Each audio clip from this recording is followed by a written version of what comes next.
very fine morning to back here on Spectrum Television. It's time for Battle of the Fans. Well, it's an engagement of ideas, of course, football philosophies.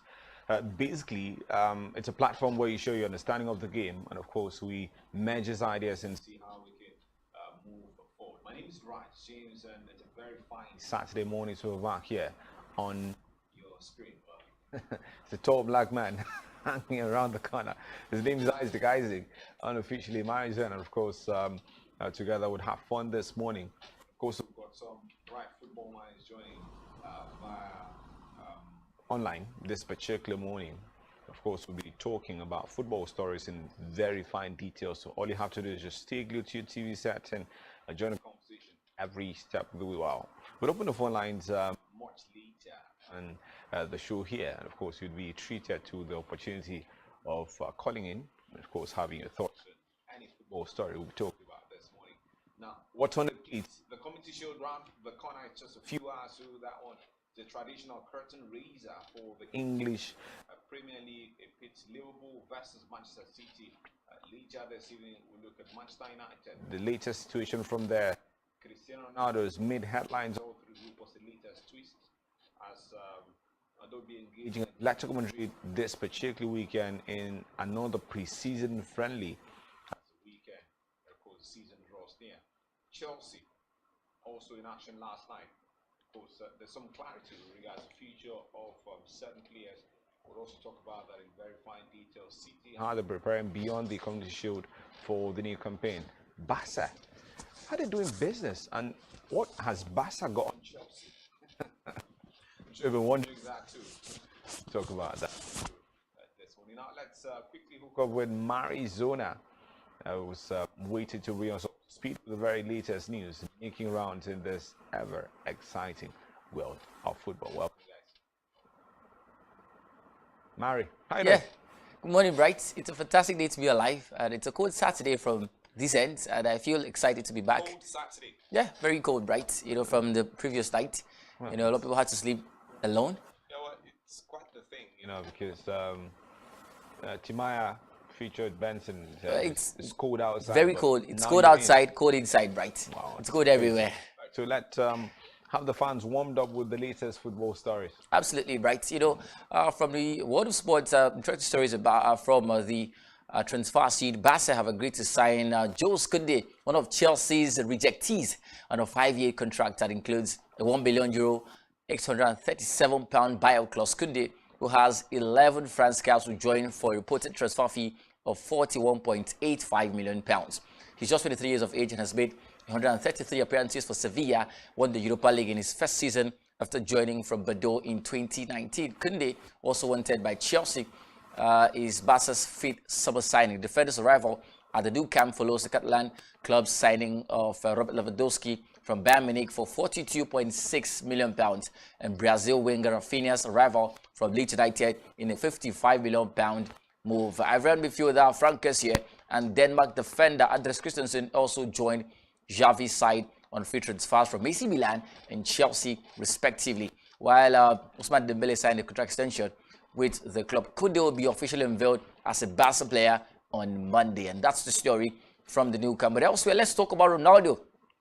There's been so much stories about his imminent departure at United, but it's a story that this man has indicated that he'll be involved in United's friendly game against Rayo Vallecano at the Old Trafford on Sunday. The Portugal forward wants United to let him leave this summer and miss the club's pre-season tour to Thailand and Australia due to what he called personal reasons. The 37-year-old attacker was left out of United's squad for Saturday's friendly with Atletico Madrid in Norway, but he suggested on Instagram today that he will face La Liga side Rayo Vallecano on Sunday, and that's the story from here. But let's talk about preseason friendlies right now, and the story is that former Manchester City forward Raheem Sterling scored his first Chelsea goal since joining from Manchester City as the Blues beat Udinese 3-1 in Italy yesterday. The English forward, who arrived from City in a reported £50 million deal, put Chelsea 2 goals up after N'Golo Kante's opener in the game. Former Watford and Everton winger Gerard Deulofeu pulled one back for Udinese before Mason Mount dropped off things for Chelsea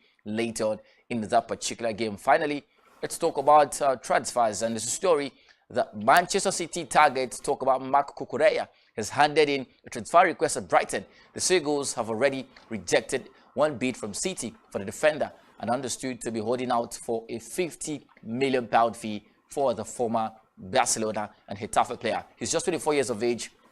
Left back joined Brighton from Getafe just last summer and has been identified by City manager Pep Guardiola as a replacement for Lisandro Zinchenko, who left City to join Arsenal this particular summer. Cucurella, by the way, is understood to feel Brighton's asking price as unrealistic. The Barca Academy graduate has won senior cap for Spain and played for the under-23 side that won silver at the 2020 Tokyo Olympic Games. And those are the stories from my end. So, Bright, Marco Cucurella, here we go again. Yeah, Marco Cucurella has been the phenomenon and, of course, has made headlines very quickly. But before we, talk about Marco Cucurella and, of course, that potential move and what it means for both the player and Manchester City, let's talk about Raheem Sterling and, of course, the excitement. Now, the fans got this man, or Chelsea rather got this man to come get goals for them, and it's been a total pre-season so far for them. I haven't really gotten the goals so far. Right. But against Udinese in Italy last night, or early as of this morning, depending on where you saw the game from, 3 goals to 1. Well, it looks like things bit by bit are beginning to come together for Chelsea. Yeah, of course, right. The feel-good factor is back for them, particularly. Well, feel-good factor back after just one game. Yeah, right. There's this thing about, going through a torrid time. Chelsea have been having a tumultuous time in the last few, days. The loss, scandalously to Arsenal, and then Thomas Tuchel's comments about the team not being ready to play, the team need more players and all of that. So that actually, suppressed the energy of the team. But yesterday's win, of course, was a breath of fresh air for Chelsea heading into the new season, and I think that would help them. Moreover, some key players had a good time, and Thomas Tuchel fielded a very strong 11 headed into that game, and what would likely look like his 11 all season. Thiago started, Koulibaly started, Mendy started, Alonso, Reece James, N'Golo Kante, Jorginho, Sterling, Havertz, Mount. Very strong 11 for that game, and I think those players put up a fine performance. Mount also scored, and of course Sterling also opening his goal account, not officially yet for Chelsea, and for me that looks like something that would be a signal for things to come. But of course, feel-good factor is back, and hopefully Todd Boehly gets more players in for Thomas Tuchel. Now let's talk about that starting 11. You talked about the starting 11, of course. Potentially, many talked about how that could form the crux of the Chelsea team going forward. That attacking line, Kai Havertz. We're talking about Mason Mount alongside Raheem Sterling from the left in the middle of the park. Usual suspects. We're talking N'Golo Kante, Jorginho. Is also there. That back four as well. Talking the man at left back, Marcus Alonso, Kalidou Koulibaly, Thiago Silva, Reece James out at right back. Does that mirror potentially, what would be Chelsea's predominantly starting 11 for the upcoming season? Right. Yesterday's game and the formation used looked like what he used. He used a 3-back. What he used last season, 3-5-2 formation. He played Thiago Aspilicueta at right centre back, Thiago Silva in the middle of the three of them, Koulibaly in Rudiger's position right there, and then Marcos Alonso left wing back and Reece James right wing back. That would potentially be what he would use next season, and then Jorginho Kante in midfield pivots right there, and then Mason Mount played as a traditional number 10, playing in behind the two attackers, Raheem Sterling and Kai Havertz in that game yesterday. And that, for me, would look like the signal, the trajectory, that this man is moving forward. And then I think he's beginning to prepare for life without any more signings. Because with the way they played yesterday, the players on the bench, I think he's resolved to whatever happens at the transfer window at the end of the day. I think he is certain that maybe this crop of players might give him what he wants at Chelsea, and he's ready to build with the current crop of players at Chelsea. And I think it's not a bad idea for me, right? Now, let's look at something, concerning for the fans would be that starting 11 looks good and absolutely looks, smashing.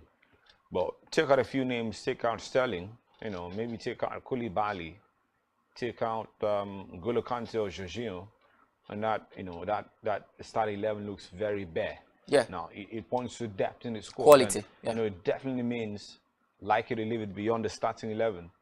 You've got to look back at your bench and say, well, you've got viable options, people that can potentially pop up and, change the complexity of the game depending on how it goes on the day.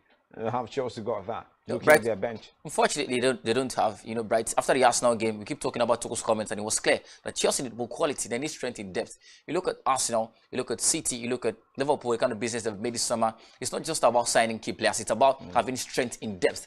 Just in case one player goes out, it doesn't affect the complexity of the team. It doesn't affect the kind of resource that, the team churns out at the end of the day. So that's what Tuchel is begging and clamoring for. Unfortunately, it's not been able to happen the last couple of days. But I think, Tuchel would start thinking of looking at the fringe players outside. Unfortunately, there's a story, of course, that Billy Gilmore don't have Billy Gilmore, Kennedy, and of course Ampado don't have shit numbers at the team. But of course, there's Armando Broja hanging around the sidelines, waiting eagerly to get a certain bet at Chelsea. The stories for Mateo Kovacic in between, and of course a couple of other names.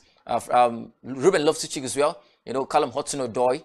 And then Ben Chilwell in and around, injury prone though, but these are players that would potentially become a huge part of Chelsea season if they don't sign players into the lineup. And then maybe Trevor Chalobah as a defensive option for them. Now let's talk about those young players and the future of the football club. Now we hear Billy Gilmore was on loan last season at Norwich City.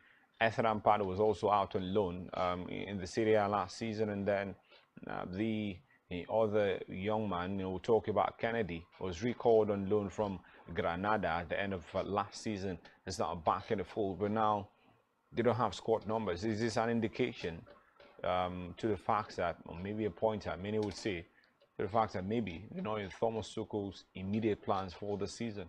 Obviously, Bright, they're not, because you look at, like I said, he started building his team. He started looking for players and arranging and building the players that would form a huge part of his season, his time at Chelsea next season. And clearly, he's watched these players play in training and in a few preseason games. Ethan Ampadu, came from Leipzig last season. You talk about the man, Billy Gilmore, was at Norwich City last season. And then Kennedy, who has failed to sparkle in successive coaches. You talk about Antonio Conte to Frank Lampard, and of course now Thomas Tuchel. He's failed to impress any of these three coaches. That's a concern for me. So unfortunately, I think these players will start looking for a way out because, squad numbers clearly show that you're either in or out. And that's the story. So I think they should start looking for a way out of, the team and planning for life after Chelsea. Let's talk about certain players. Billy Gilmore, for instance. Right. Seeing his hair apparent to N'Golo Kante's throne. There's had a couple of loan spells here and there, not obviously the latest. But many would think after 2-3 seasons out on loan, that should have allowed him the experience of, gathering more game time, and of course building on what it means to play first in football consistently, and that should be Chelsea's benefiting. But now the players mature, many say, maybe according to Thomas Tuchel, clearly not good enough for Chelsea. Yeah, right. Unfortunately, keyword was regular playing time. He left, to join Norwich City, and then under Daniel Farke, before he was sacked, he played limited games. He played less than 5 games under Daniel Farke, and then, it was only Dean Smith that came in and tried to use him a few games, but he still didn't get as much playing time that he would need, to boost his kitty, in order to make him eligible enough, good enough to play for Chelsea. Moreover, the demands at Norwich City are different from demands at Chelsea. And then the quality standard is different too. I think he's not been able to match up the quality at Chelsea. Moreover, we're talking N'Golo Kante, Jorginho, Mateo Kovacic. These are top-class midfielders in the last 5 years who have put up fine performances season in, season out. So this man, unfortunately, has not been able to tick all the boxes, for Thomas Tuchel. And I think I see from his perspective because, he played for a Norwich City team who were just chasing survivor. Fortunately, did not even survive at the end of the day. So coming to Chelsea, the aims are different, the objectives are different, the demands are completely different. So I think this young man has not been able to live up to, the very average, and that's why he's been sent out. And it's hard for the young man who I felt would be the heir apparent to Kante, like you said. But of course, quality matters, and how good you are is integral to your chances of getting chosen by Thomas Tuchel. Let's wrap up with that Chelsea story, and, right. Talk about signings. Many Chelsea fans are still anticipating players in before the transfer window is shut. Now, looking at the different departments and positions at Chelsea, considering the departures as well, what do you think Chelsea need immediate recruitment, urgent recruitment ahead of the new campaign? Well, Bright, I think every other department, apart from the goalkeeping department, they need at least 2 more defenders into the team to add to the quality. Really? I think so. Thiago Silva is 37. He won't guarantee you 38 games a season in the Premier League. I mean, you look at last season, had a few injury stints. He had to be strong enough to play in the Champions League semi-finals. He had to play through pain, particularly. So they need somebody with that calmness and composure. Thiago Silva, I mean, probably a youngster, but that would come in and would be a squad player. Yeah, but they've got, Shaloba. Well, Trevor plays more like a right centre-back position. Yeah, so they've got Malang Sarr. Well, right. Sarr, for me, has not been impressive, right? Sarr has been tried in different positions, at left centre-back and left wing-back, and he's not sparkling in any of those positions. So I'm skeptical that Tuchel would, have him into the season as part of, his plans for the season, because that young man has failed to sparkle and impress me particularly, from a neutral perspective. So I'm looking at, a defender that will come in and act as cover for Cesar Azpilicueta, would play at right centre-back, and then Trevor Chalobah, probably get, player that will act as competition for Trevor, and then a replacement, potential sub for, Thiago Silva, and of course, one man that would act as backup for Kalidou Koulibaly as well. You go to that midfield. N'Golo Kante is aging.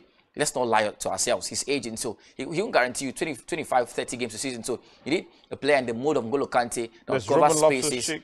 Well, I was looking at Conor Gallagher actually. Yeah. Gallagher's got pace. He's got energy. He can cover spaces. Play like a box-to-box midfielder, bright. But unfortunately, I think this young man has lacked cutting edge. And lacks these few qualities that Thomas Tuchel would have. You look at N'Golo Kante. He's a player that drives him forward and then comes back almost all through the game, and then he also has chances of creating chances, scoring Gallagher, goals. sparkling. Many would say that's Crystal Palace. Yeah, that's Crystal Palace, right? The demands are different, but at the same time, many also thinking in this light that it's a matter of opportunity.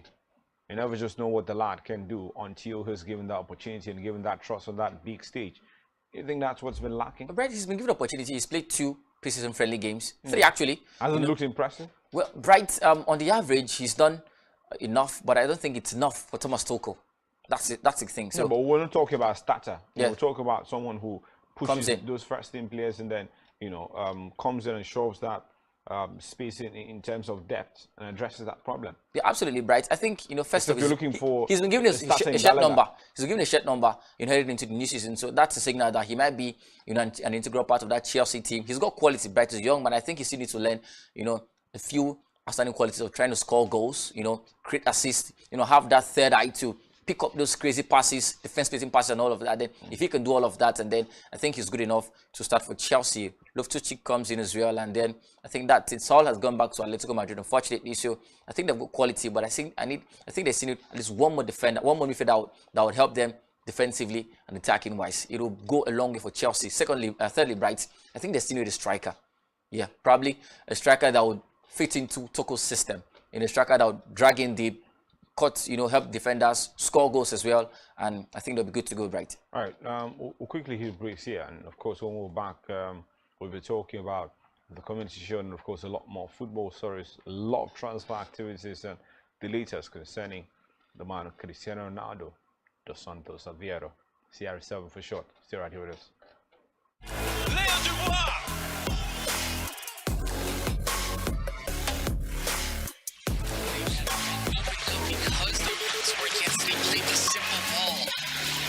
In for Hurtado! And all-timer from Eric Hurtado!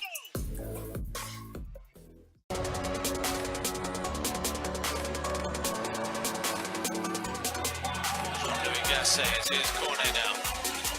The cross, back post, Dubois is there. Straight back in! Oh, it's a goal! Léo Dubois!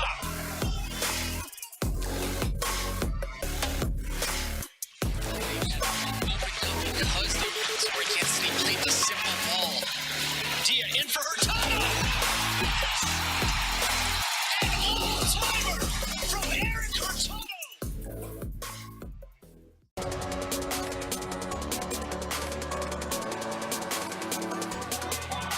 Louis Gasset is his corner now. The cross, back post, Dubois is there. Straight back in! Oh, it's a goal! Léo Dubois!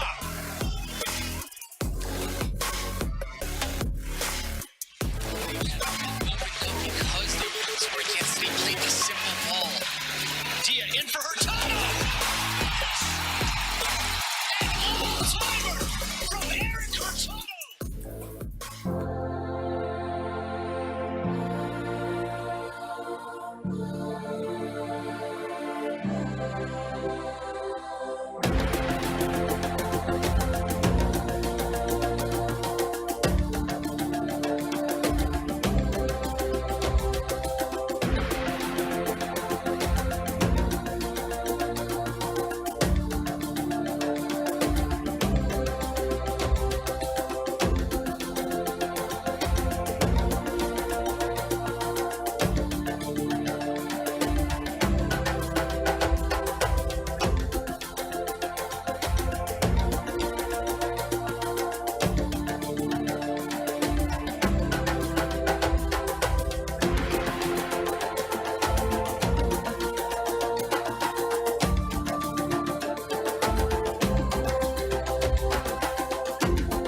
Gasset, his corner now.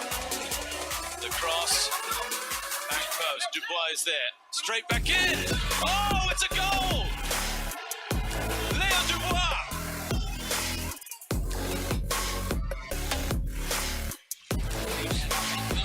Because the rules were against me, played this simple ball. Dia in for Hurtado. An all-timer from Eric Hurtado. Nigerian police, which is the only one allowed by them.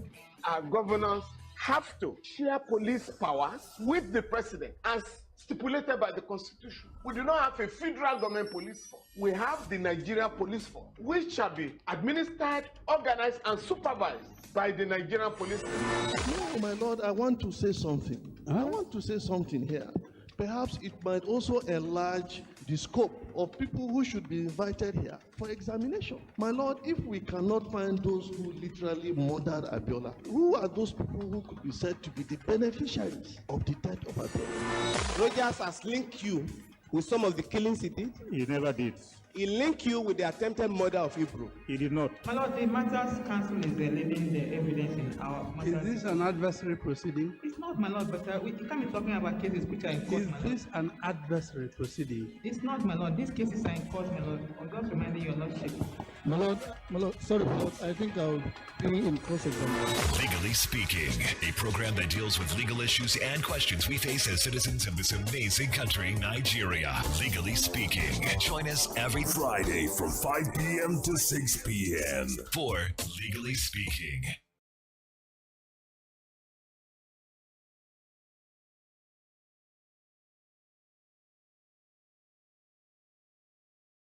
A knowledge of global businesses, economic activities, a new wave of the stock market, forex market, cryptocurrencies, and NFTs creates new dynamics towards emerging market millionaires and billionaires. From the dot-com era to the oil booms, the fundamental news drives the market. This is Business 360, taking you to the business around the globe. Join us from 11:30 a.m. to 12 p.m. weekdays, exclusive on Spectrum Television. Business 360, your prism to world businesses. Nigerian police, which is the only one allowed by our governor. Louis Gasset, his corner now. The cross, back post, Dubois there, straight back in. Oh, it's a goal! Léon Dubois.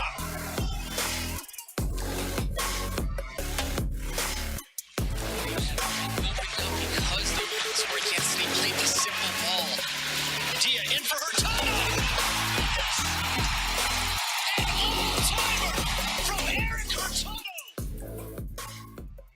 Right, thank you indeed for joining the conversation here. We're back now. Let's begin with the big one, traditional curtain raiser. While David will join the conversation very soon. We'll talk about this game in very fine details. Marizona is still right here. The game pits Liverpool FA Cup champions from last season against Premier League winners Manchester City. We understand now that's the story from there, and it's some massive clash. Mari, let's talk about very quickly the game, and of course what would form the key battles, starting with the managers now. Jurgen Klopp, Pep Guardiola. Well, right. I think keyword is battle. Because these two coaches particularly have dominated the Premier League in the last 4 years. City, back-to-back winners. Liverpool have been trying. They've come close twice, and then they won once right there. So, and I think it's going to be interesting to see how both teams file out their players, particularly the quality that they've brought in this particular season for Klopp. Traditional 4-3-3 system where he brings in, and then his possession-based fluid attacking football where he likes to play, likes to dominate possession all through the game. And of course, integral players, of course, will be Rodri, Kevin De Bruyne, who would bring the surprise and all of that. So looking forward to, how that would pan out. And then for Jurgen Klopp, yes, there's no money, so I'm looking for how he do that counter-press system where he tries to pressure his opponents all through the game. So Mane was an integral part of that formation and that system, that strategy. So I'm looking for how he would look to use the current players in his arsenal. Talking Darwin Núñez, we're talking Diogo Jota, Harvey Elliott, the Fabio Carvalho that came from Fulham. So how these players will be able to acclimatize to the system is what I'm actually looking out for today. But Bright, there'll be a tactical battle,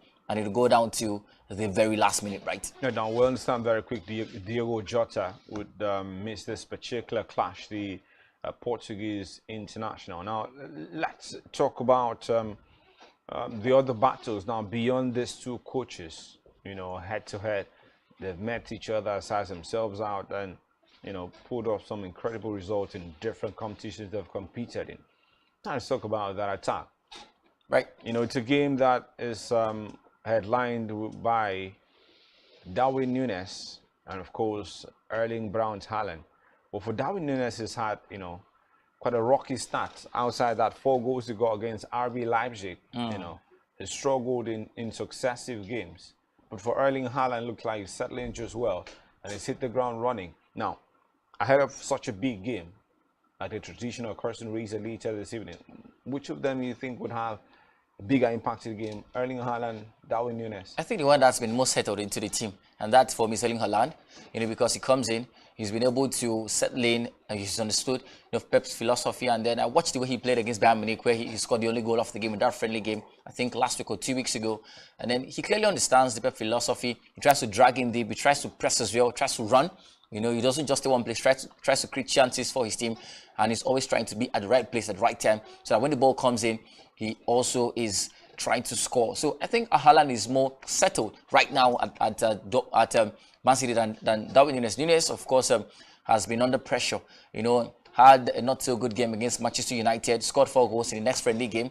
But the game after that, when they played against Salzburg, he was almost nowhere to be found. Yeah, almost anonymous, to say the least. So I think now Núñez is still trying to find his feet at Liverpool, but Haaland is settled, he's happy, the energy is high, and I think Haaland would be in a better place to perform today than Núñez. And now, talking about Haaland, let's stick with him. The competition he comes up against is Virgil van Dijk, another imposing figure in the game. And, partnering him could be either Ibrahima Konate or Joao Matip, depending on what Jurgen Klopp's option ahead of this particular game here. Haaland, Van Dijk, and of course Konate or Matip. Let's talk about that potential battle. Right. Interesting stuff. I think I'll go for Konate. Konate has improved particularly this particular season. I think they considered they kept how many? I think 20 clean sheets last season in the Premier League, and that for me was a fantastic feat. And then Van Dijk was an integral part of that team. Remember when he was out 2 seasons ago, Liverpool struggled all through the season. So he's coming back, he's a fantastic one, and then he comes in to add that quality to the team. I'll go for Konate because Konate is tall. Konate has showed prospects that he could be the perfect partner for Virgil van Dijk at the heart of that Liverpool defense, and then he's been able to take the burden off Virgil van Dijk's shoulder. He does bulk of the dirty job. He tries to market as much as possible, tries to pressure the attacker who's attacking them and all of that. So I think Konate Van Dijk defensive partnership for me has been the best, and then they played together a lot more last season than the Matip Van Dijk partnership. So that for me would form a huge part of Klopp's plans for next season. But of course, for this game, I think I'll go for a Konate Van Dijk partnership. All right, back to Liverpool now. Would you gamble Darwin Núñez here, or you'd go for a more traditional attacking option? We're talking maybe Diaz, Roberto Firmino, Mo Salah. Well, there are options. Right. What do you think would be the best attacking option, considering Darwin Núñez' arrival as well for Liverpool and Jurgen Klopp? Well, right. I think, this question takes me back to the story. I think last season or 2 seasons ago where, Mo Salah was on a goal drought. I think he went 5-6 games, without scoring goals, and then Klopp kept playing him. And he was asked, why do you keep playing this man? He's not scoring new goals. I mean, there are options at the bench. Why are you not playing them? He said that, the best way to get a player to be his best is to keep playing him. So for Darwin Núñez, of course, he's had a very sad run of form, unfortunately, but I think he should start today's game.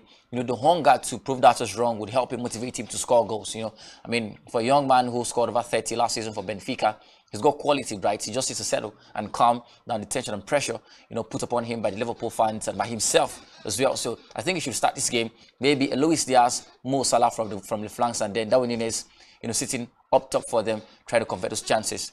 Now, talk about that midfield battle. It's going to be key as well. Right. Later today. Calvin Phillips is in now. There's Rodri, there's Ike Gundogan. Absolutely. You know, Fernandinho is out. Now, we're still talking about other options in the middle of the park. There's Bernardo Silva can also play there and can play in an advanced role.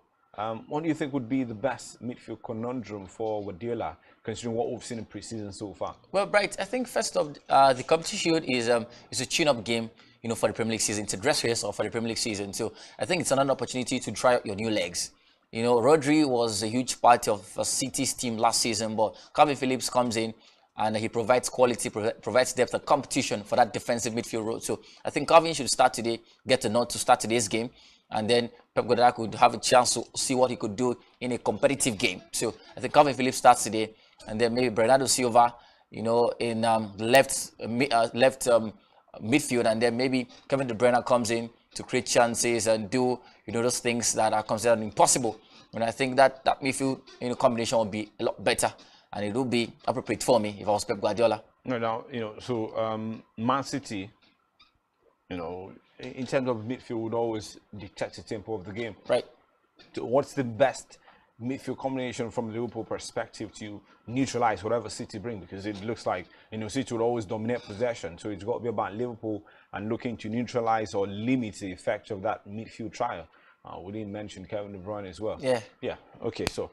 Yeah, I did. Yeah. Well, let's talk about, you know, Liverpool and the bid to neutralize that, you know, attacking threats or whatever, you know, Man City throw them later this evening. Yeah, right. I watched Pep Guardiola's, you know, Jurgen Klopp's style, you know, when he played Man City the 4 times he did last season in all competitions. Yeah. You know, he did something interesting. He played 3 midfielders, and then one midfielder would play as a defensive midfielder, do the interceptions, do the tackles, you know, and then try to, you know, dispossess Man City. The second midfielder would be the one passing the ball around, you know, be the one trying to maintain possession of play, you know, be the one trying to, you know, calm the tension, dictate tempo, pass the ball around just to keep Liverpool, you know, relevant. And then the third midfielder will be more like a number 10, trying to drive the ball forward, trying to connect the midfield to the attack, trying to create chances if possible. So, and then the defensive midfielder, he played Fabinho there. And then for the ball passing, ball playing midfielder, he played Thiago there. And then he played Jordan Henderson. In some instances, you know, Naby Keita. So I think that would form the cross of what Klopp would do today. He'll play Fabinho to do the interceptions, the tackles, the dirty job, help the defense line. Play Thiago to, you know, hold down, dictate the tempo of the game, hold down possession, pass the ball around, and then play Naby Keita to push the ball forward, attack, and connect the midfield to the attack, right? Now let's talk about, you know, that battle out wide. Now, we're talking left back and right back now. They've been very key and integral for Liverpool starting there over the years. We're talking Andrew Robertson to the left and Trent Alexander-Arnold to the right. And Man City, there's been inconsistent in that left back role now. But, you know, right back, we know, it's usual suspect. You know, it's got to be the man, Kyle Walker. Now, Jack Grealish had an underwhelming season last time following his £100 million move from Aston Villa, you know, to join Manchester City. But here, he's expected to do better, do good. So, potentially could be talking about Jack Grealish coming up against his teammate at the national team, Trent Alexander-Arnold. Oh, that looks like quite a battle to relish. Yeah, right. Interesting battle it will be.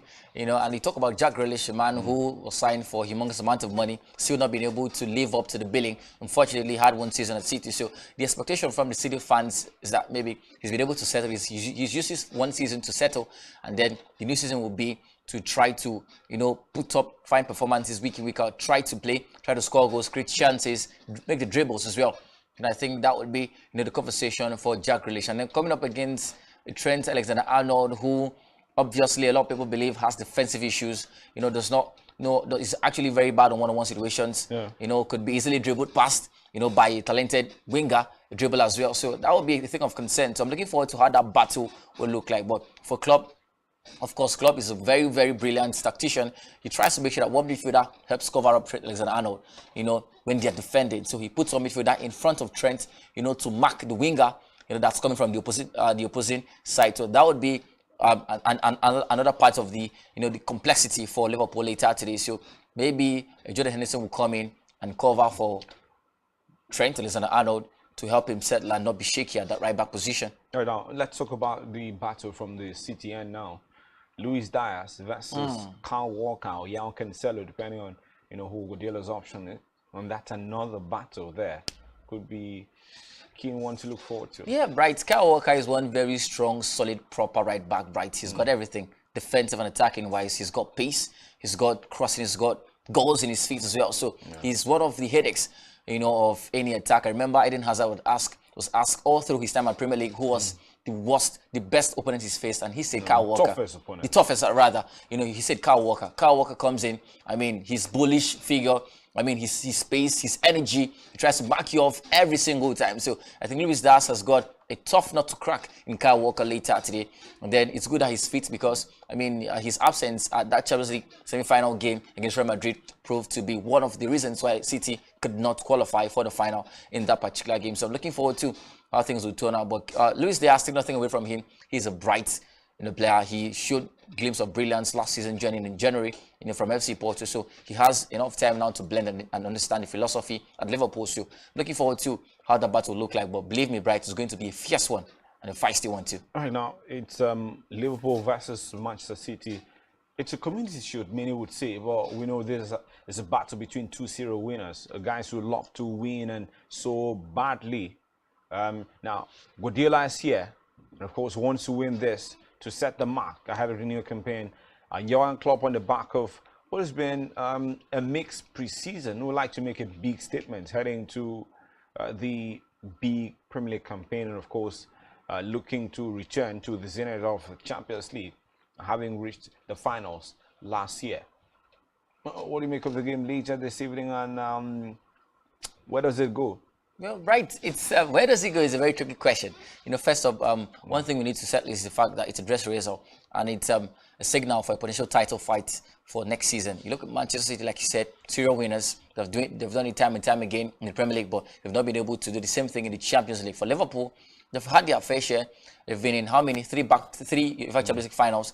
So that's a thing for them. So moreover, both teams have been fighting things out in the last 3 seasons in the English Premier League. So I'm looking at, a statement from either side heading into the new season as to who would dominate and who would not dominate. Moreover, Bright, it's a clash of quality. Liverpool have got quality, City have got quality. So it's going to be a clash of quality as to who has the better quality. And for me, that would constitute bulk of, the statement for the new season. All right, now we're looking forward to the game from Nigeria here. It's 5 p.m. Nigerian time, and it should be quite the clash, giving us a sneak peek into what the season will look like in terms of battle for supremacy domestically in the English Premier League, and of course globally. We're talking the UEFA Champions League between these two sides. So hit the breaks right here very quickly, and when we return, we're talking about the Manchester United, rather. Almost said Manchester City. Well, they're in action later this evening.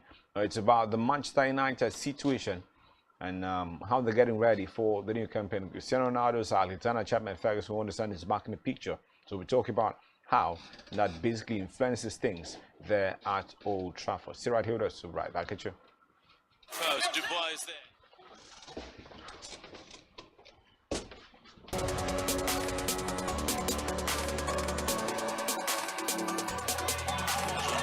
It's his corner now.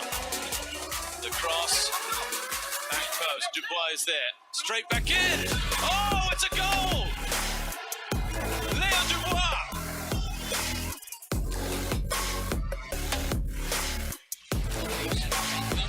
Because the women's sport can't see played the simple ball. Dia in for her title. And all-timer from Eric Hurtado.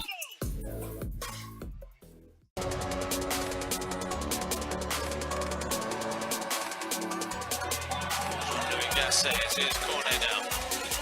The cross, back post. Dubois is there. Straight back in. Oh, it's a goal! Leo Dubois.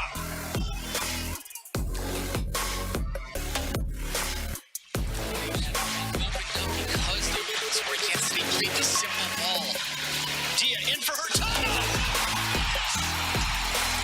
And all-timer from Eric Hurtado.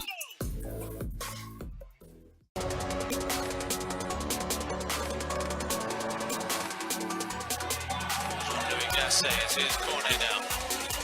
The cross, back post. Dubois is there. Straight back in. Oh, it's a goal!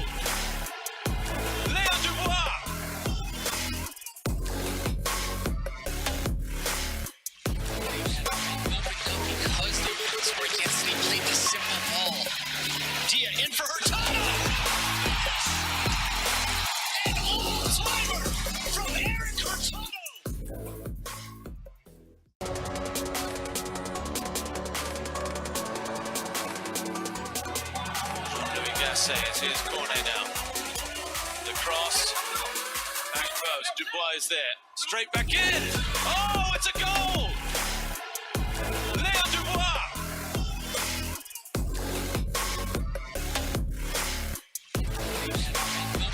Because the sport can't see, played the simple ball. Dia in for Hurtado! An all-timer from Eric Hurtado!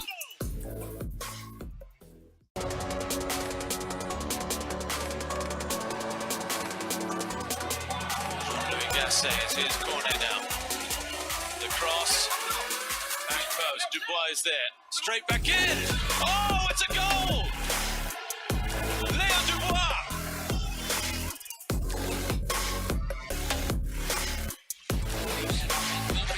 Because the sport can't see, played the simple ball. Dia in for Hurtado! An all-timer from Eric Hurtado!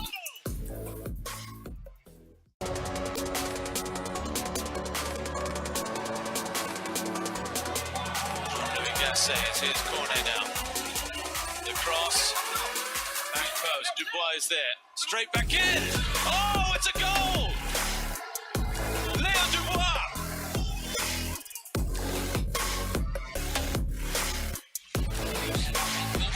Because the sport can't see, played the simple ball. Dia in for Hurtado! An all-timer from Eric Hurtado!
Louis Gasset, here's Cornet now. The cross, back post, Dubois is there, straight back in. Oh, it's a goal! Léo Dubois!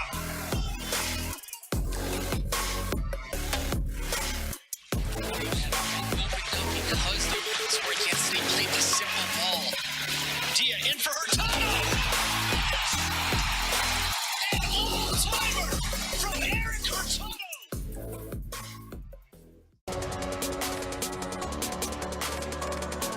Very much indeed for joining the conversation here and for staying right here with us. Now, you'll be treated to the opportunity of joining the conversation here in no distance time, so we'll have the numbers flash on the screen, and you can join us via Facebook as well. Drop comments, and of course, we'll be taking them in the course of the show before we wrap up. Now, very quickly, Mari, let's look at the new season. From the Manchester United perspective, they've got a pre-season game against Atletico Madrid later tomorrow at Old Trafford. The 21-man got released. There was no Ronaldo, but the man came up on social media, put up a big stunt, saying, "I'll be there. Don't worry, the King will return." But, you know, is he playing in another game we don't know of? Or is it the same Manchester United Atletico Madrid game? Yeah, right. They've got a game against Rayo Vallecano on Sunday. Yeah. You know, I think, and that's the game he says he was going to play. Yeah. You know, unfortunately, the Atletico Madrid game comes in a little too early for the man who's trying to settle in. And then, you know, we discussed this, I think, on Tuesday, on Sports Central, where I said if he wants, you know, personal laurels, you know, probably another Ballon d'Or award, or FIFA Best Awards, or UEFA Best Awards, as the case may be, should stay at United. Take them probably to the finals of the Europa League, win it if possible. We know he's a winner.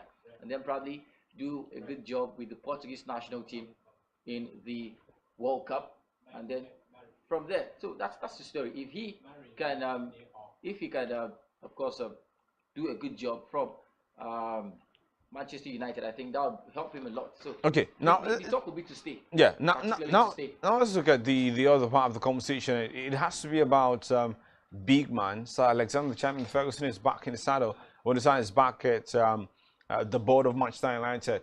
Well, it's been out for a while due to health reasons, and of course there's stability there. But who's back now? How much would that change? Well, Bright, I think there's been a division of opinion as to this particular man.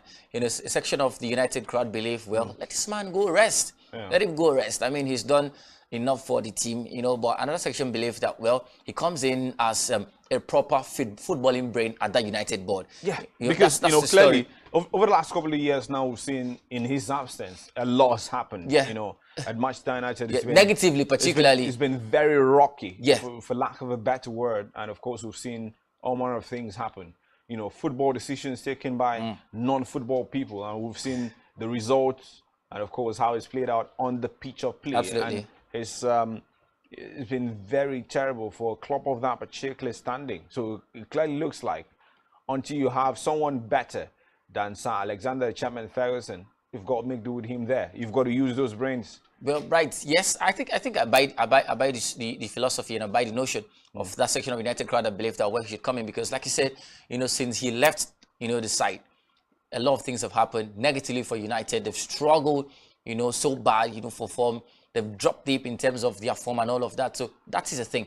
And I think he comes in and he tries to settle in and stabilize everything. I just hope that the Glazer family will give him, you know, the right authority, the right power he needs to set things straight at United because, I mean, they've lacked a proper footballing brain at that board level, at that boardroom. And I think that has, you know, caused a lot of problems for them, you know, in the last 6, 7, 8, 9 years, you know, that since this man, you know, left them and retired as the coach of the side. So for me, I think it's a good idea, but I don't see him as a long-term option. I think he should go there and stabilize things and then try to get somebody in that thinks like him and understands United through and through like he does, and then puts him in and goes back to rest because this man is over 70.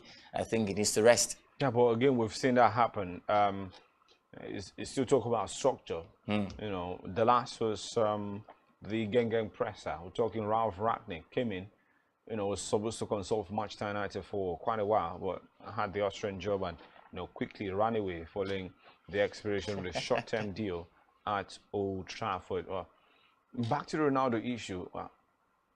You know, this has got to be concerning and distracting for Erik ten Hag because, you know, it clearly looks like it's a back and forth situation and, you know, it looks like they need to settle this very, very quickly so they can turn their attention wholeheartedly to the new campaign, looking at matching what the club's ambitions are for the season. Yeah, absolutely, Brighton. I think that should be the trajectory from now, you know, because he comes in as a key integral player for them. Like I said last season, but he doesn't want to stay.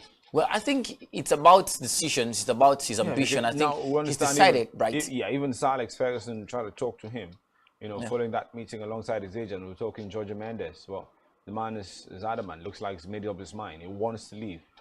Championship football is up there in terms of what he needs to do at this stage of his career and, of course, the stage of his life. Yeah, right. Unfortunately, you know, all of that, his decision is not just bent on him. It's bent on United. It's bent on the club that will be ready to sign him. And then we saw Bayern Munich, you know, City, Chelsea, Atletico Madrid, you know, all reportedly in a chase for him. But unfortunately, all clubs have come out to say, well, we can't get this about. They've blown cold water on all of those rumors. And then right now, it's about the Sporting Lisbon, the latest we're hearing from here. But I still think that he should stay, you know, help the team stabilize, build and develop and heading into the new season too. At the end of the day, Bright, you know, he should never forget the road that leads him home. United made him what he is today. So this would be a good way of giving back to United what they gave to him 10, 15 years ago. All right. Well, you're making it sound as though United are not giving him anything. It's the highest earner in the Premier League, one of the highest earners in the world. And he reported £500,000 every Monday morning. Here's my point. You know, he's done a lot for United, right? He's got 24 goals for them, but United haven't helped him qualify for the Champions League. You know, so and that's where, you know, all of the story comes into. I think he should stay, help them grow and develop, and then, you know, when he came into Manchester United, you know, back when he was particularly very young, United introduced him to the world stage. He scored a lot of goals, and then he's come back to help them. So I think it should be about trying to help the team grow, develop, stabilize, and keep that status as a legend of the club. All right, now, Solomon Akpabio joins us now on the show this morning virtually from wherever he is. It's also known as Solarex, and we're talking about this issue. You know, it's a big fan of Manchester United. Solarex, good to have you join us this morning. It's a fine Saturday to be back as well. I hope you can hear me from your end as well. Absolutely, loud and clear, loud and clear. So let's quickly talk about this situation at Manchester United, starting with Lisandro Martinez. Now, the man has been signed from Ajax. That has been confirmed, but there's a clause that will cost United a reported £1.7 million potentially per season in terms of appearances for the man. Every single time he appears for United, he would cost them rather £500,000. Considering the humongous amount of money this man United had to pay to get his signature, is this worth it, or is it too much of a distraction? You know, having £500,000 paid for this man per appearance, is it worth that? I think it's worth it, you know, considering what he did at Ajax last season. You know, he played under the same manager, talking of Erik ten Hag. He understands what it means to play for a good manager like that. But aside from that, United as a club, they were aware of that particular, you know, release clause. So if they didn't want him, they won't go for him. So United, they have the money, and I think they will definitely get to pay him all those, you know, about everything concerning the release clause as well. So they need his services, and they're ready to pay for his services as well. All right, now let's talk about Cristiano Ronaldo very quickly. He says he wants to play against Rayo Vallecano. Well, he's also stayed on his position. He wants to leave the football club. Now, is he now using United to catch crews or maybe stay fit while he looks for a potential suitor where he would go continue to play Champions League football? That's something United can't guarantee him at the moment. Wow. How do United move from here? Now, I understand they've moved to get RB Salzburg striker. It's a youngster under 21. Does he come in and solve the goal scoring problems of Manchester United? That's considering if that deal goes through.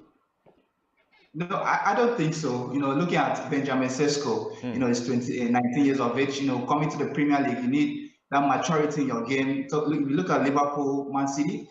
They have a player aged 22 years of age, talking about Darwin Núñez, 24. So we need a player who is matured, you know, to get to those goals when that time the season comes knocking as well. So United, Cristiano Ronaldo, you can say it as well that he's using the club to catch crews, because the last 5 years, you know, you can look at what has been happening to Manchester United, you know, from getting press, talking of Ragnick and a couple of managers who have come in, you know, they have not been able to hit the ground running, get United back to the next level. So I feel there's no need of keeping a player who is not happy at the club. That's the first thing you need to identify.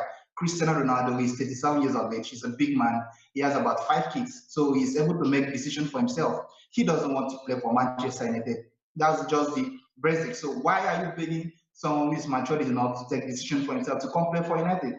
That clearly shows you how United are falling below the pecking order, that, you know, they now go around making players to play for them. He is a legend, and if Cristiano Ronaldo leaves Manchester United today, Manchester United will survive. Trust me, bro.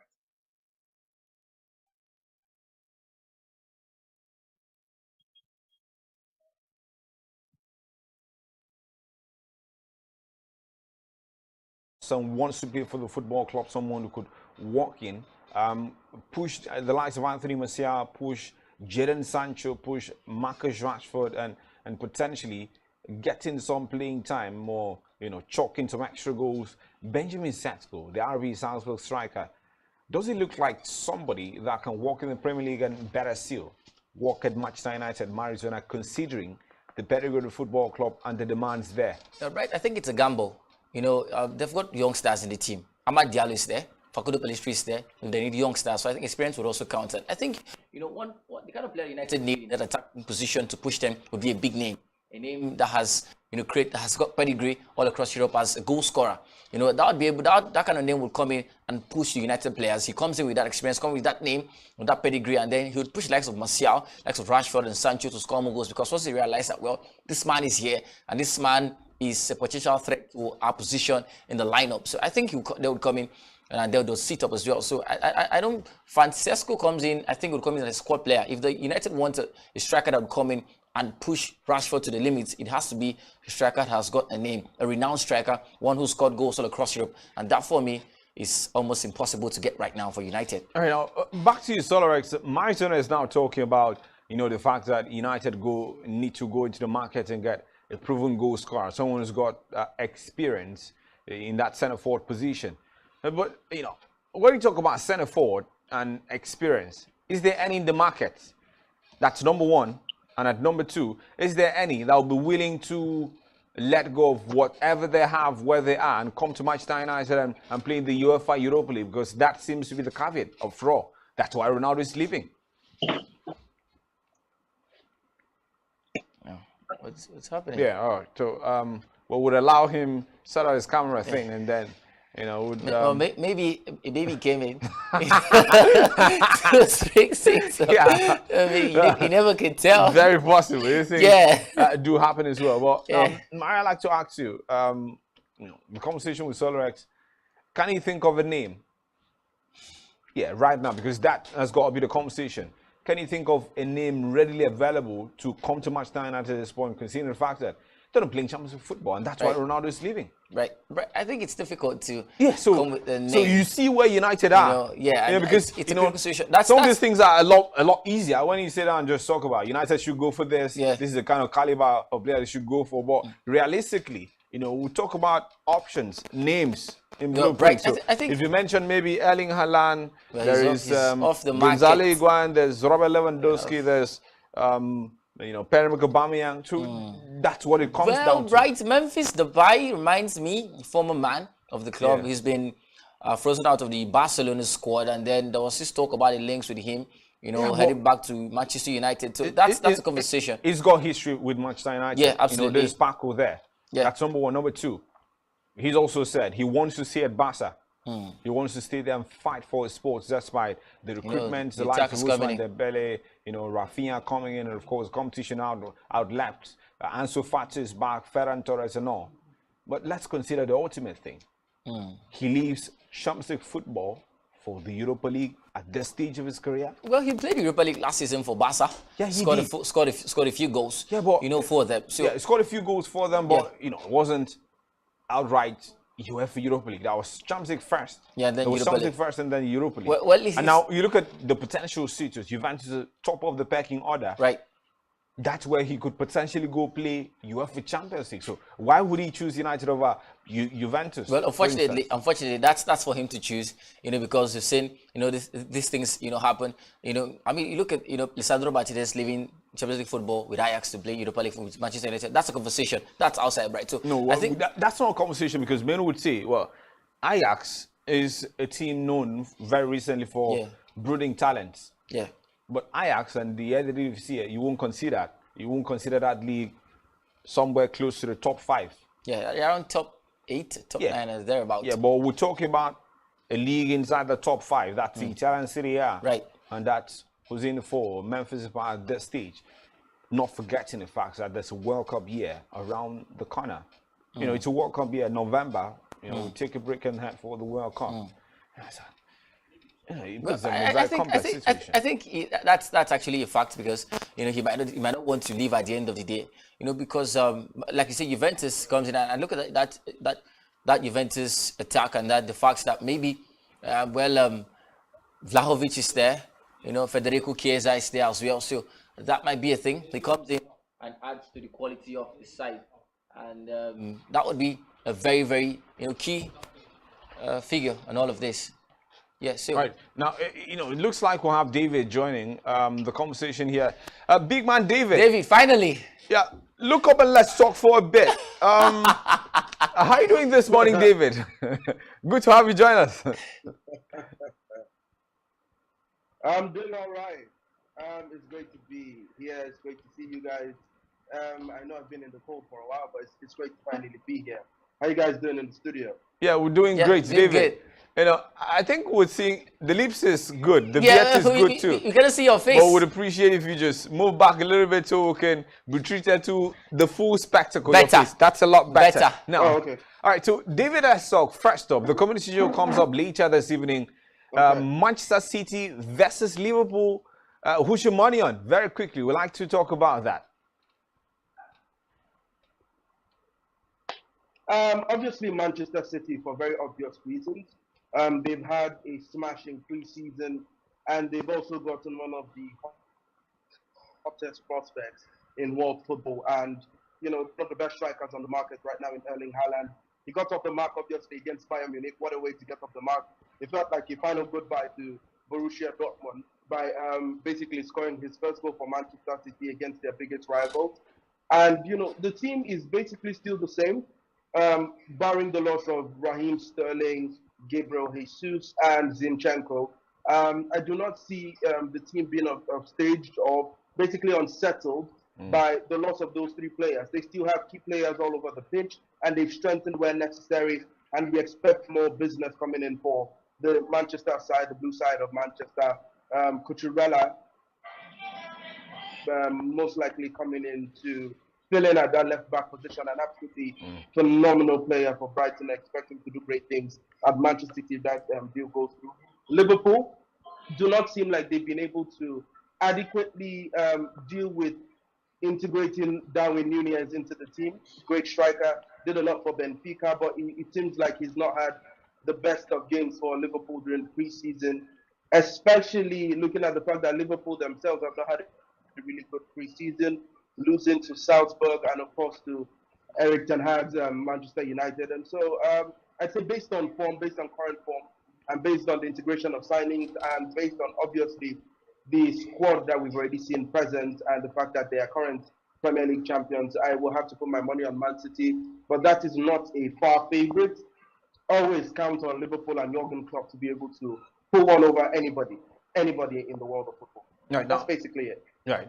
Now, Solrex, let's talk about the community show as well. Myself and Mario trying to X-ray look at where would have the potential battles in that game later this particular evening. But let's look at Liverpool.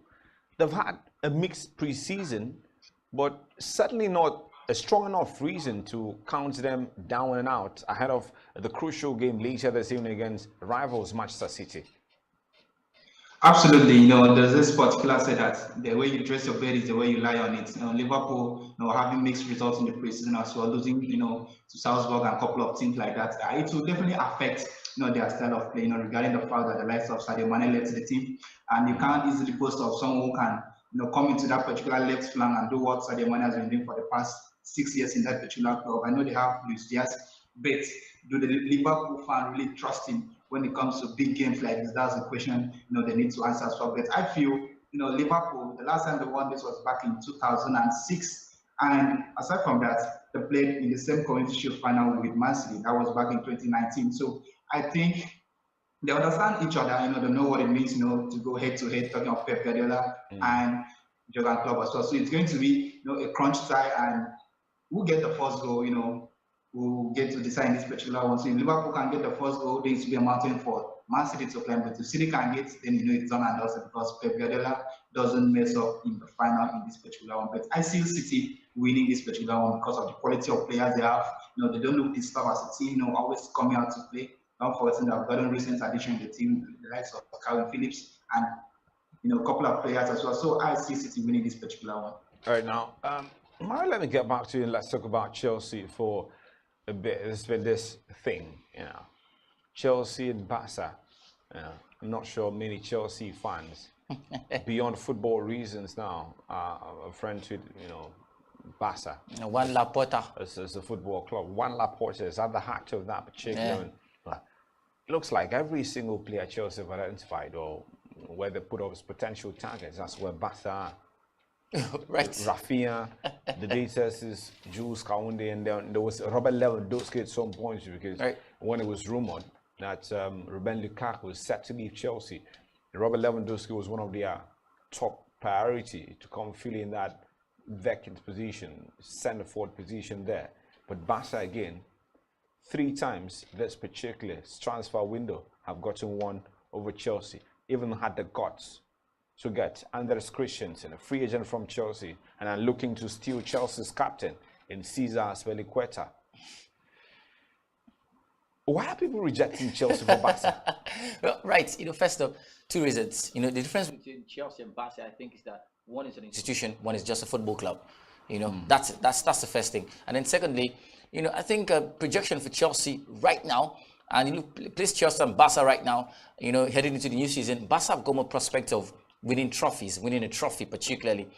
So that is also an integral, reason why players are actually choosing Barca to Chelsea. Moreover, the stability, Barca, despite, their financial situations, but there's still stability at Barcelona over Chelsea. Chelsea are transitioning from, Roman Abramovich to Todd Boehly, so there's still a bit of, shakiness, and then, very, very murky things happening at Chelsea. So for Barca, things are a lot more calm, and then they're a lot more focused, in the team. So I think that's basically a reason why, players are leaving Chelsea to Barcelona. Financially, Solorex, Chelsea have got a lot more money to spend. We understand the financial precarious situation Barca have got themselves into, owing a little over €1 billion in debt. And of course, for Chelsea, well, it's a fresh start for them under Todd Boehly. A lot of money injected into the system, and these players who maybe potentially could move to Chelsea will have a lot more money to earn at Chelsea. But they're preferring Barca, financially stricken Barca side. Again, I'd like to ask you, what's there in Barca, Solorex? Right, James. I think, first of all, players of this current generation want to play for Barcelona. Talking of they are playing the La Liga, so the pressure is not so there compared to when you play English football, playing for a team like Chelsea. The pressure is always there. Don't forget they have the best media. You'll be judged in your first 5 to 10 games.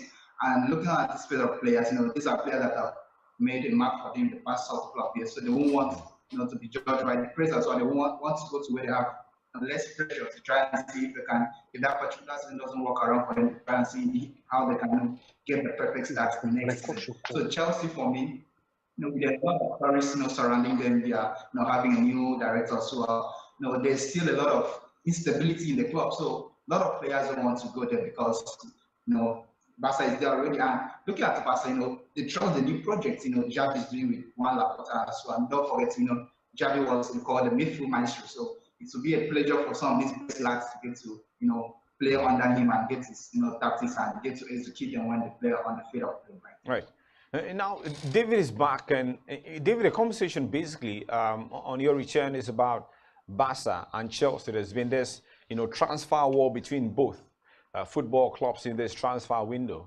Lewandowski, snubbed Chelsea, joined Barca.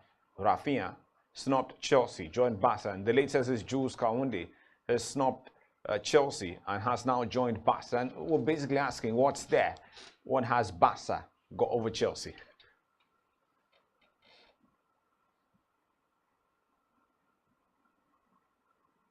Yeah, David, that's for you, David. Okay. Oh, so sorry. Yeah, I was trying to get that. So the truth is, a couple of years ago, Jose Mourinho talked about footballing heritage, and it was a very funny conversation. But I believe that as the years progress, we get to see what footballing heritage means, and it is the only reason why Real Madrid felt like they had a chance to be able to pull Kylian Mbappe away from PSG, and PSG decided to up the money to ensure that they were able to still keep him. And so that outrageous contract that PSG have put on the table to be able to keep Kylian Mbappe when he would have gone to Real Madrid for less is obviously part of what we talked about when we're talking about footballing heritage. Barcelona are a naturally, historically bigger side than Chelsea, not based on current form or based on the current abilities of the team, but based on the history of that club. They've had some of the greatest players to ever grace the game play for them, as well as more historically, traditionally big clubs. They've been able to rub shoulders with traditionally big clubs like Real Madrid and the likes, and AC Milan, of course. And so they've won more Champions League trophies. They have a coach who is a historic player who has actually been able to deliver results for them and who understands the game, better than most people. That is not disputing the fact that Thomas Tuchel is one of the most impressive coaches, one of the most brilliant coaches in the game of football. But that being said, for a lot of players who grew up in the 90s, grew up in the 90s, born in the 90s, born in the 2000s, obviously Barcelona are a very attractive prospect. Chelsea did not win her first Champions League until 2012. So naturally, it is still a club that is still trying to have that footballing heritage, that pull for a lot of players. So it's not to say that Chelsea have anything wrong with them at the moment. I would say besides the fact that there is a lack of a sporting director to be able to take off the pain of having to secure these players from the shoulders of Thomas Tuchel, I would say that besides that, there is no struggle at Chelsea. Todd Bowley is trying to make his transition from American sports of baseball to the tricky football world of the European football. And so I would give him time. I would say that it's important for him to get someone who understands football negotiations, especially the colossal embarrassment of having to put up a bid that was just as high as Barcelona's own, earlier than Barcelona, agree a bid according to Monchi, agree a bid somewhere along the line of the weekend before Barcelona actually signed Jules Koundé. As soon as the news came forth that he was not leaning towards Chelsea, or as soon as we were able to listen to the silence from Sevilla, because you have to listen to the silence as well, naturally you pull your bid out and make an official statement saying that, well, you do not see a player who's willing to play for the club, and you pull out. It's no hard feelings, but I believe that embarrassment is going to do them a lot of damage going into the transfer market, as we've seen with them trying to get Wesley Fofana from Leicester City. It is going to be absolutely difficult now because they do not have that bargaining power. Normally, Leicester City are very, very difficult negotiators, just like we've had at Tottenham. But we expect that if they were able to pull out of the Jules Koundé deal with their heads held high, it would be a lot easier to not seem like you're coming from a desperate position to bid for Wesley Fofana, who's an absolutely phenomenal defender, but we may actually get him at an overpriced value right now because we seem desperate. Yeah. So there's a lot of factors that are put into play. Lewandowski obviously is someone who it was always going to be an uphill task to get him from Bayern. I never even thought he was going to leave. And so if, just like when he left Borussia Dortmund and he wasn't going to any other club for Bayern Munich, he is the kind of player who makes decisions and who makes plans for his career based on how he feels per time. He doesn't make decisions based on money. And so he had Barcelona set on his mind for a long time, and obviously he went to the club of his dreams. PSG were also in the running, but weren't able to get him. So that's basically it. Thank you. All right, now let's bring it home, Mari, basically with the conversation. You talked about the fact that centre back, Chelsea needs a world-class centre back, and Wesley Fofana is one that has been identified. Benjamin Pavard has also been mentioned in the papers, and is willing to move from Bayern Munich to Chelsea, to join Chelsea. Negotiations, we understand, are in top gear. How difficult, David talked about that, Leicester City, difficult negotiators, and that's the same story with, Tottenham Hotspur and Daniel Levy. They'll twist your arm and try to get as much as possible. Chelsea look desperate at this moment for a centre-back, and clearly Leicester will be looking to exploit that. Yeah, absolutely right. Like David said, Chelsea are desperate particularly, and that's the story, because all of their transfer targets have been rejecting them. So they are particularly in a situation that, they might end up not signing any players. So they're desperate. They are hungry for players. So that would be, an integral factor as to, how, Leicester City would accept or reject that particular Fofana offer. Yesterday we heard stories that, Leicester asking for £70 million for the 23-year-old Frenchman, which for me is totally outrageous and ridiculous to know. But that's where Chelsea are right now. And then for the Pavard story, they want to sign Pavard to come in and play right wing back while Chris James drags in by place as right centre back, which for me it's a disastrous decision because Chris James is top 10 in the list of top 10 right backs. So I don't think there's a point playing him out of position just because you're desperate. So, yeah, but again, very quickly, Solorex, wouldn't it make sense to start planning for life beyond Cesar Azpilicueta, because Cesar said he wants to leave for Barca, and Chelsea can't let him go until they get a replacement. So Benjamin Pavard, coming in, would allow them the opportunity to maybe allow Cesar Azpilicueta to go. After all, we've talked about idiots time and time again. You can't keep an unhappy player. Yeah. First off, if I think Cesar Azpilicueta, as a person, he has won enough. He's a club legend in my own perspective. He has won everything he needs to win, talking on the Club World Cup, the Champions League as well. If he leaves Chelsea, he will be leaving as a legend. So Benjamin Pavard, on the other hand, is a fantastic player. Watching during the World Cup, he has won the World Cup with France as well. So playing for Bayern Munich, the experience there. He has been playing the Champions League. It will be a good move for Chelsea. But another problem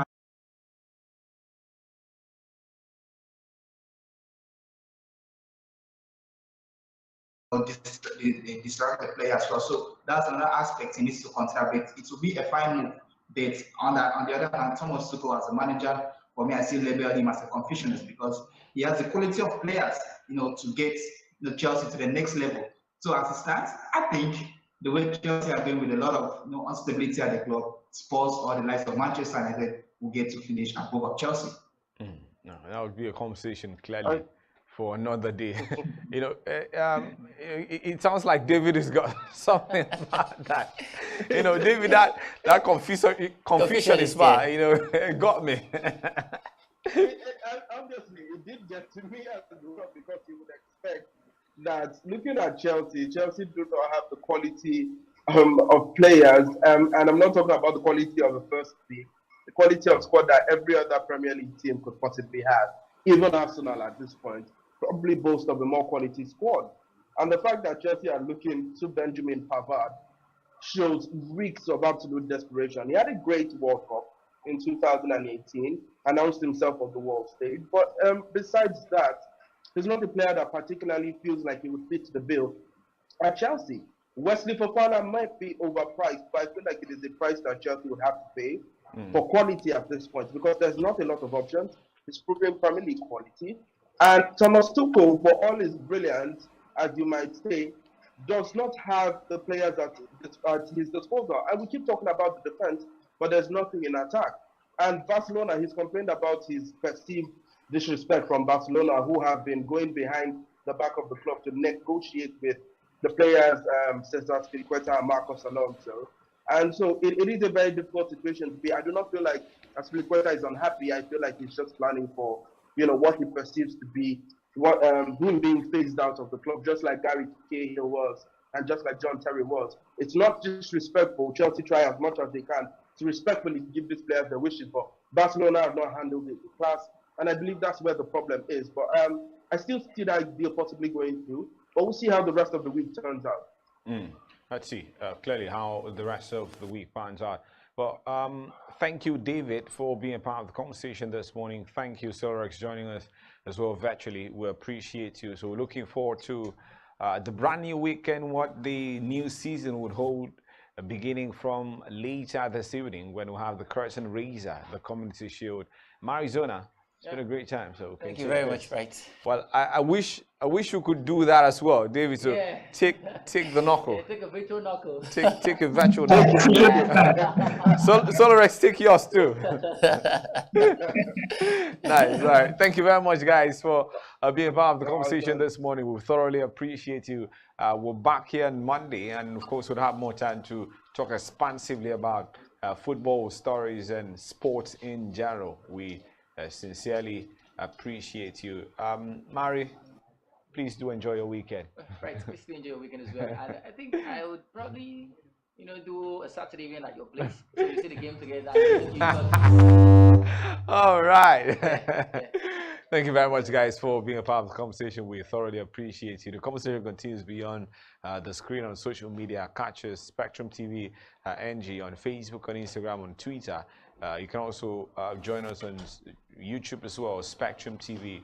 Our website's at www.spectrumtv.ng. Let's get talking, guys. Have fun. Enjoy the weekend.